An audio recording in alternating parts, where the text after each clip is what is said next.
Public interest litigation.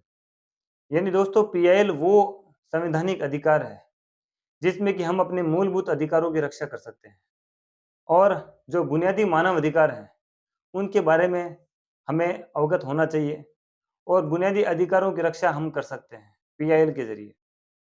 PIL कोई भी व्यक्ति हाई कोर्ट और सुप्रीम कोर्ट में लगा सकता है। इसके लिए जरूरी नहीं है कि वो व्यक्ति पीड़ित ही होना चाहिए।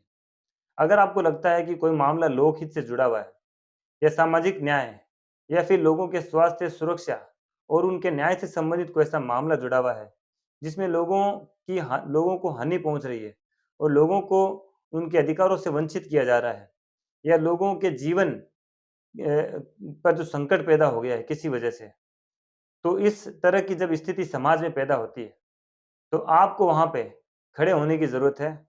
और जो कानून ने हमें पीआईएल का एक सबसे बड़ा हथियार आम जनता को दिया है उसको समझने की जरूरत है और उसका प्रयोग करने की जरूरत है, उसका इस्तेमाल करने की जरूरत है। अगर हम इस पीआईएल का सही तरीके से इस्तेमाल करना जान गए तो फिर यकीन मानिए इस समाज में बदलाव लाने में हमें ज्यादा समय नहीं लगेगा।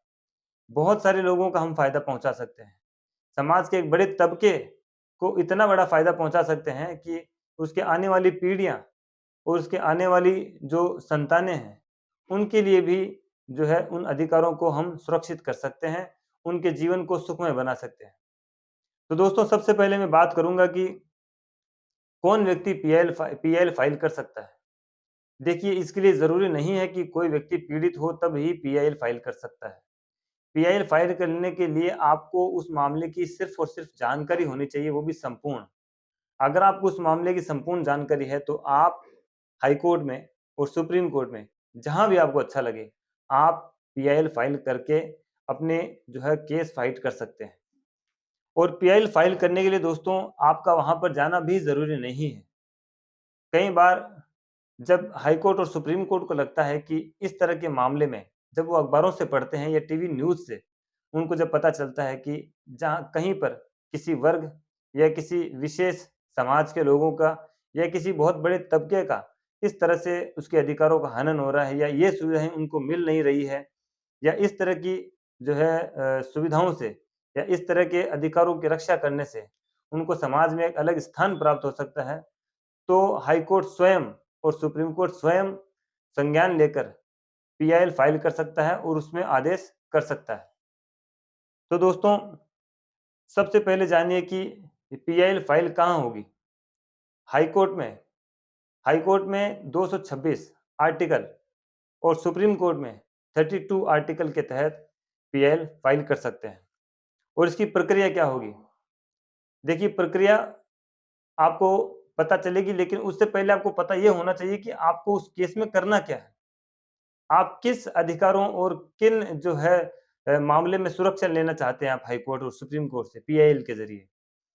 तो आपको सबसे पहले तो उस मामले की जो पता होना चाहिए। उसके बाद में अगर आप एडवोकेट हायर कर सकते हैं तब तो अच्छी बात है। लेकिन अगर आप एडवोकेट हायर नहीं कर सकते तो आपको एडवोकेट हायर करने की कोई ज़रूरत नहीं है, आप खुद ही अपने मामले में पैरवी कर सकते हैं। लेकिन मेरी सलाह ये रहेगी कि आपको अपने मामले की जानकारी होने के अलावा कानूनी दावपेच भी आने बहुत ज़रूरी है। और ऐसा तभी हो सकता है जब आप किसी अच्छे एडवोकेट को हायर करके उनसे आप पैरवी करवाते हैं। तो आपको इसमें एडवोकेट की ज़रूरत पड़ती है तो आप वो भी कर सकते हैं, अदरवाइज़ आप खुद अपने मामले की बहस कर सकते हैं, उसमें आप आदेश पारित करवा सकते हैं। और इसकी प्रक्रिया में आगे हम पढ़ेंगे कि हाई कोर्ट में अगर आप पीआईएल फाइल करते हैं, तो आपको इसमें 2 कॉपी में पेश करनी होगी। और जो रेस्पोंडेंट इसमें हैं, जिनके खिलाफ आप सुरक्षा चाहते हैं, जिनके खिलाफ आप पीआईएल फाइल कर रहे हैं, उनको पहले ही आपको नोटिस की कॉपी देनी पड़ती है। और जो सुप्रीम कोर्ट में जब आप फाइल करने जा रहे हैं, तो आपको 5 कॉपी में ये पिटीशन फाइल करनी होती है। और इसमें जब सुप्रीम कोर्ट आपकी पीआईएल को स्वीकार करके नोटिस जारी करेगा, उसके बाद में ही सामने वाली पार्टी को नोटिस दिया जाता है। अब इसमें लगने वाले खर्चे की हम बात करें, तो दोस्तों बहुत ही मिनिमम खर्चा पीआईएल में लगता है। पीआईएल में ₹50 पर रेस्पोंडेंट, यानी आपने जो रेस्पोंडेंट पार्टियां हैं, अगर 5 रेस्पोंडेंट पार्टियां बनाई है, तो आपके ₹250 से ज़्यादा खर्चा नहीं होगा। और ये स्वीकार कौन सी पीआईएल जो है स्वीकार होगी और कौन सी पीआईएल डिसमिस होगी, इसके बारे में भी हम बात करते हैं। देखिए, सबसे पहले तो प्रकृति देखी जाती है कि आपने जो मामला कोर्ट में फाइल किया है पीआईएल के ज़रिए, उस पीआईएल की प्रकृति क्या है और उसका इंटेंशन क्या है? वो सारी आपके पीआईएल की जो पिटीशन है, उसमें आपने किस ग्राउंड पे ये सब चीज़ें फाइल की हैं? आप कोर्ट से क्या रेमेडी चाहते हैं? और जो जिन लोगों की आप बात कर रहे हैं या जो मुद्दा आप पीआईएल में उठा रहे हैं, वो किस हद तक लोगों को सामाजिक न्याय की तरफ लेके जाता है, उनके अधिकारों को सुरक्षित करता है, इस बात को कोर्ट देखेगा और उसके बाद ही आपकी याचिका को स्वीकार और अस्वीकार किया जाएगा। अब बात करते हैं इस पीएल में लगने वाले समय की दोस्तों। पीएल में कितना समय लगेगा, ये कोई निश्चित नहीं है। सेंसिटिविटी देखी जाएगी कि आपकी पीएल कितनी सेंसिटिव है।